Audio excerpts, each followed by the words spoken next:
오늘 묵상할 말씀은 시편 30편 말씀입니다. 제가 4절에서 7절 말씀까지 봉독해 드리겠습니다. 주의 성도들아, 여호와를 찬송하며 그의 거룩함을 기억하며 감사하라. 그의 노염은 잠깐이요 그의 은총은 평생이로다. 저녁에는 울음이 깃들지라도 아침에는 기쁨이 오리로다. 내가 형통할 때 말하기를 영원히 흔들리지 아니하리라 하였도다. 여호와여, 주의 은혜로 나를 산같이 굳게 세우셨더니 주의 얼굴을 가리우심에 내가 근심하였나이다. 아멘. 오늘로 시편 1부의 묵상을 마치려고 합니다. 그리고 다음 주 토요일부터는 요한계시록 강해를 하도록 하겠습니다. 그리고 요한계시록 마치면 다시 시편으로 돌아오겠습니다.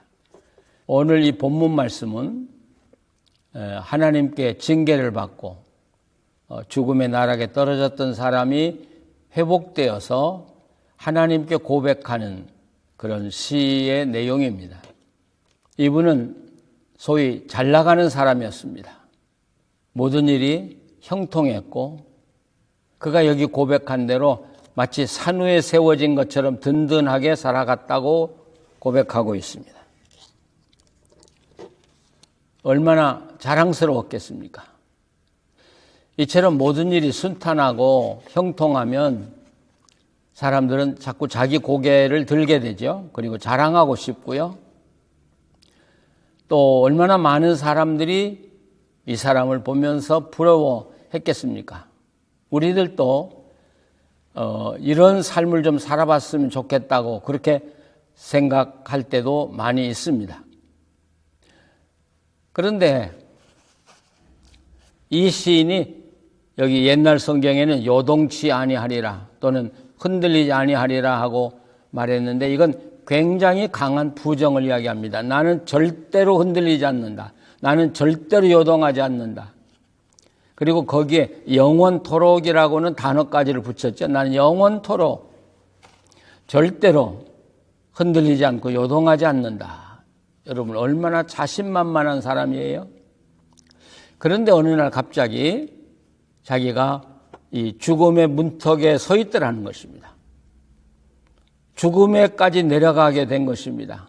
그때야 이 시인은 정신이 번쩍 났겠죠. 이 고난의 깊은 곳이라고 하는 것은 자기를 성찰하는 곳이고 그리고 하나님을 만날 수 있는 가장 좋은 장소입니다. 그는 이 죽음의 시면에 떨어져서야 자기 자신을 돌아봤습니다.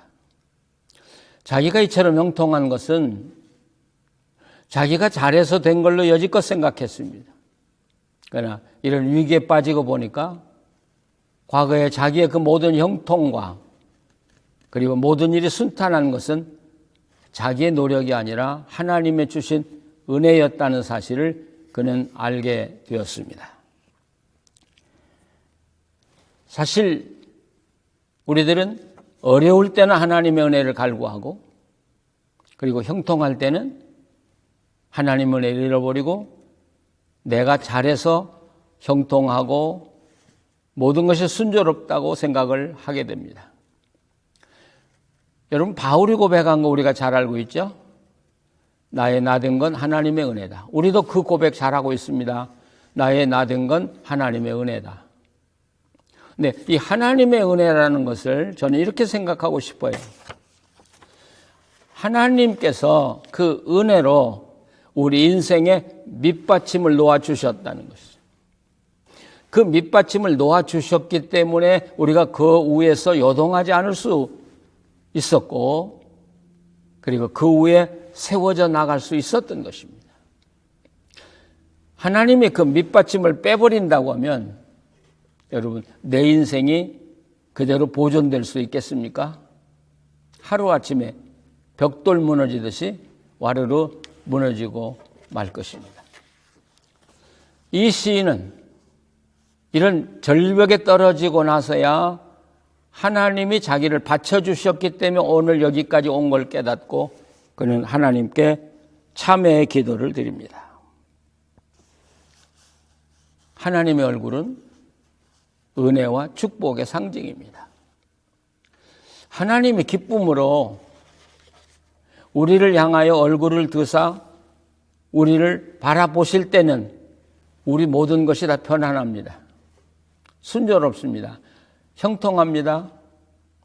그런데 하나님이 내게서 얼굴을 돌이키시면 그때부터 우리 인생엔 어둠이 오고 고난이 오고 아픔이 오고 질병이 오기 시작합니다.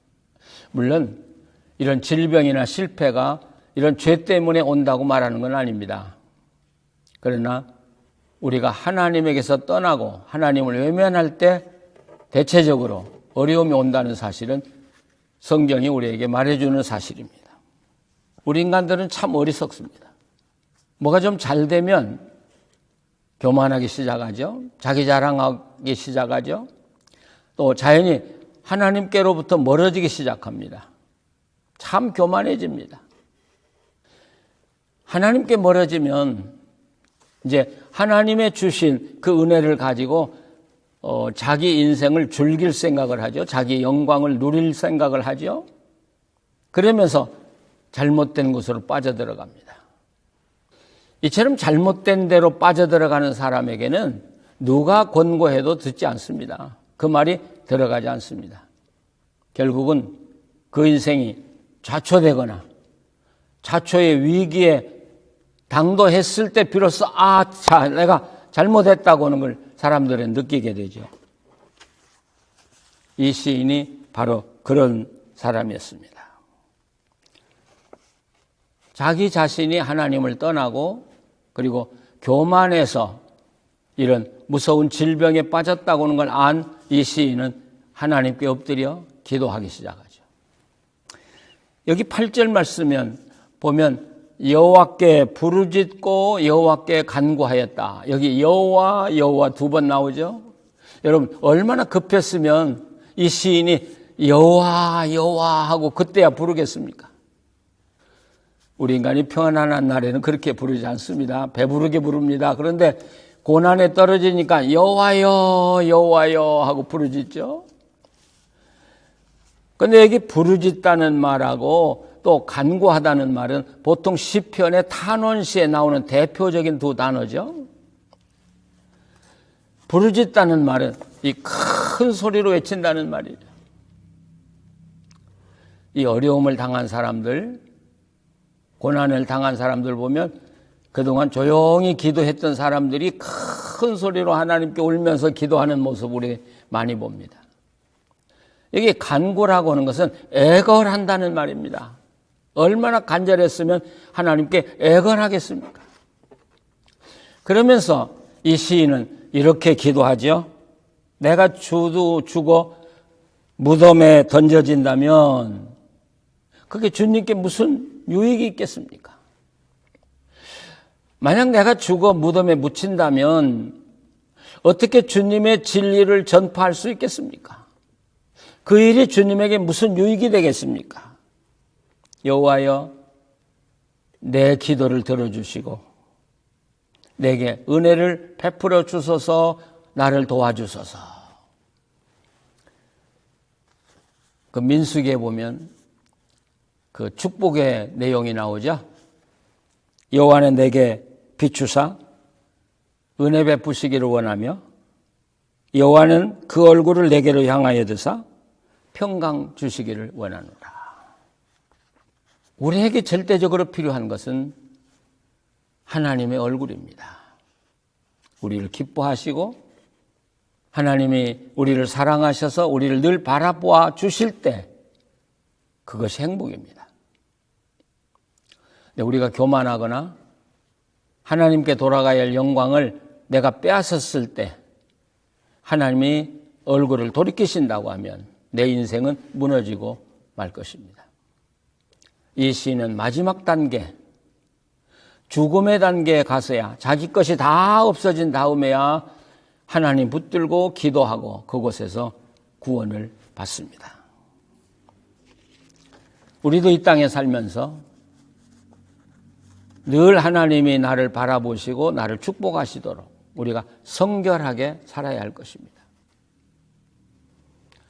또 하나님이 늘 나와 함께 하시기 위해서 하시도록 우리는 기도해야 할 것입니다.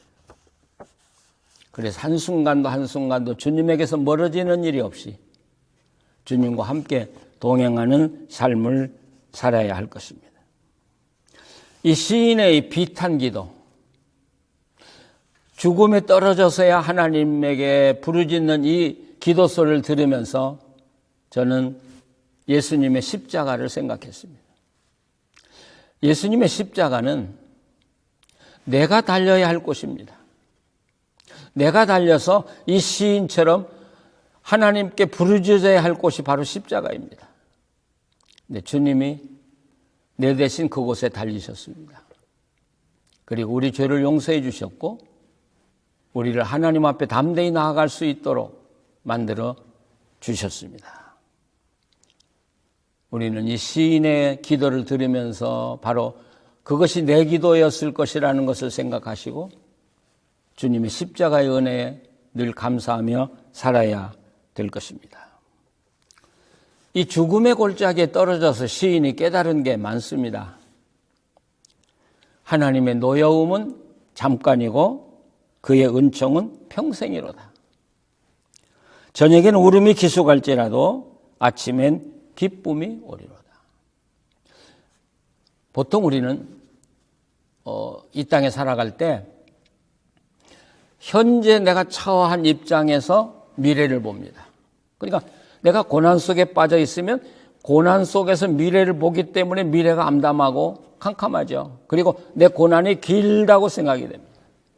그러나 하나님의 영광의 눈으로 내 고난을 보고 내 미래를 본다면 여러분, 내 고난은 짧을 수밖에 없습니다.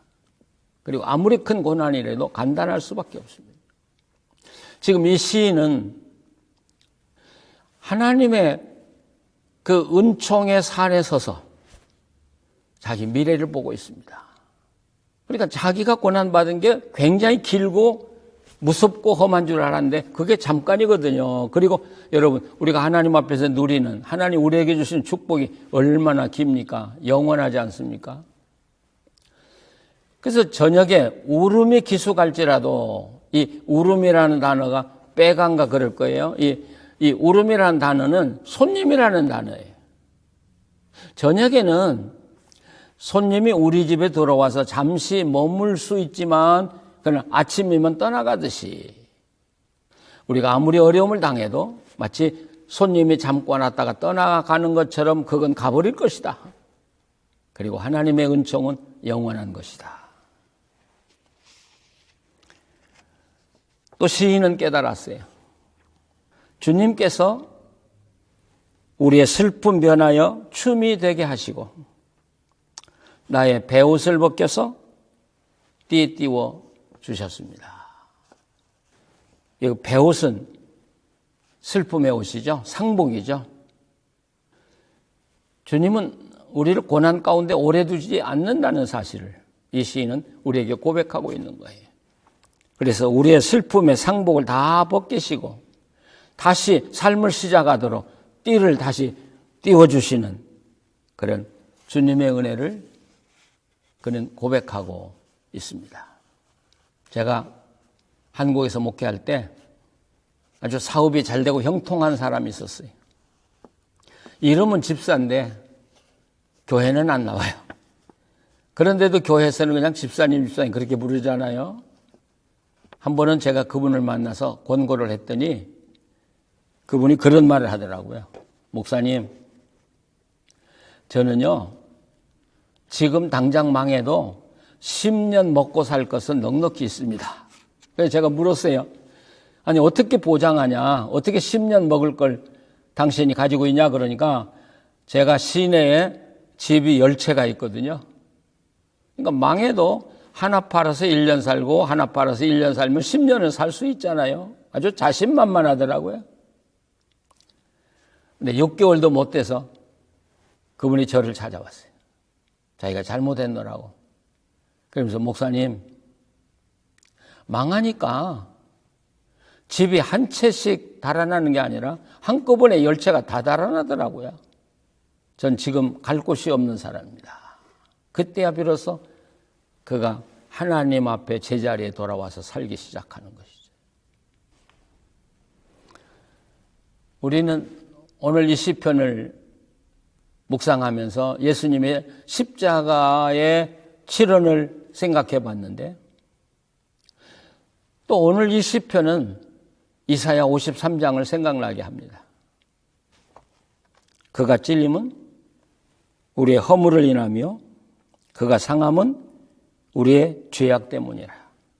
그가 징계를 받음으로 우리가 평화를 누리고 그가 채찍에 맞음으로 우리가 나음을 받았도다.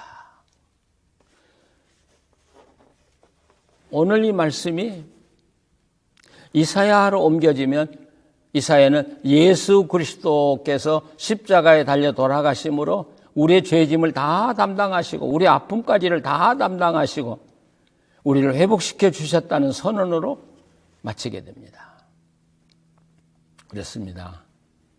우리가 하나님께 감사한 것은 이미 우리가 회개하고 주님 앞에 서기만 하면 이미 우리 죄를 주님은 다 용서해 놓고 기다리고 계시더라는 것이죠. 아니, 우리 아픔과 질고와 또는 질병과 어려움도 이미 해결해 놓고 기다리시는 하나님이시라는 것이죠. 그게 십자가라는 것이죠. 제가 읽은 글 중에서 어떻게 보면 참 어린아이 이야기 같고 어떻게 보면 참 너무 간단한 이야기 같은데 제 가슴을 울렸던 그런 이야기가 있습니다. 어느 초등학생이 교회를 나가서 선생님한테 말씀을 들었는데 바로 이사야의 이 말씀을 들었습니다. 그가 채찍에 맞음으로 우리가 나음을 받았다. 그런데 이 아이 어머니가 이 관절 때문에 걷지를 못하고 몇 년 동안 집에 갇혀 살았습니다. 근데 이 아이 마음속에 우리 어머니를 예수님이 이미 고쳐주셨구나. 예수님이 채찍에 맞음으로 고쳐주셨구나. 그래서 집에 달려가서 자기 어머니한테, 교회도 다니지 않는 어머니한테 외쳤어요. 어머니, 예수님이 어머니의 그 병을 고쳐주셨대. 누가 그걸 믿겠습니까? 어린아이 이야기죠. 그런데도 이 아이가 계속 어머니에게 예수님이 어머니 대신 고통받고 고쳐줬으니까 예수님에게 가자고. 이 조그만 아이가 너무 조르니까 이 어머니가 그 아이를 따라서 어느 주일날 교회에 나가기 시작했다는 것입니다. 그런데 그 교회가 이 2층, 예배실이 2층으로 돼 있어서 계단을 올라가야 되는데 평지도 걷기 어려운 분이 어떻게 그 계단을 올라갈 수 있겠습니까? 한 손은 어린아이가 잡고 한 손은 계단 난간을 붙들고 천천히 한 걸음 한 걸음 올라가는 것입니다. 그때 이 아이는 자기 엄마가 또 말하는 거예요. 예수님이 채찍에 맞음으로 엄마는 나았다고요. 그런데 중간쯤 올라갔는데 손을 딛지 않고도 걸을 수 있더라는 것이죠. 자기 발로 그 계단을 올라갔습니다. 그리고 깨끗하게 나았다는 고백을 읽은 적이 있습니다. 그렇습니다. 우리는 형통할 때 내가 잘했다고 교만하지 말아야 합니다. 하나님이 주신 선물, 그건 누린이라고 하나님 잊어버리지 말아야 합니다. 그런 반면에 고난의 날에 힘들고 어려울 때 우리는 십자가에 조용히 엎드려야 합니다. 그리고 십자가를 바라보면서 하나님의 은총을 기다리면서 기도해야 합니다. 하나님은 반드시 우리 기도를 응답해 주십니다. 그의 노여움은 잠깐입니다. 그의 은총은 평생입니다. 이 하나님의 은혜 안에 여러분 마치 물새들이 바다 위를 날듯이 우리가 헐헐 날면서 하나님의 은혜를 누리고 사는 우리 온 성도들이 되시기를 간절히 바랍니다. 기도하시겠습니다. 하나님 아버지, 우리가 지금까지 살아온 것은 주님의 은혜인 것을 다시 한번 고백합니다. 만약 주님의 은혜를 빼버리면 우리 인생은 무너질 수밖에 없습니다. 주님, 저들이 평안한 날에 교만하지 않게 하시고 평안한 날에 주님보다 세상 더 사랑하지 않게 하여 주시옵소서. 평안한 날에나 고통의 날에나 늘 십자가 붙들고 살게 하시고 십자가를 묵상하며 살게 하여 주시옵소서. 오늘 우리가 이 은혜를 누리고 이 평화를 누리고 사는 것은 주님이 십자가를 지시고 우리 죄를 담당하셨기 때문임을 잊지 말게 하여 주시옵소서. 하나님, 어려울 때, 힘들 때 주님의 십자가 붙들고 주의 은총을 간절히 사모하는 우리들의 기도를 들어주시옵소서. 그리고 고난에서 건져주시옵소서. 주의 은혜는 평생이라고 노래하며 살게 하시고 자랑하며 살게 하여 주시옵소서. 예수님의 이름으로 기도합니다. 아멘.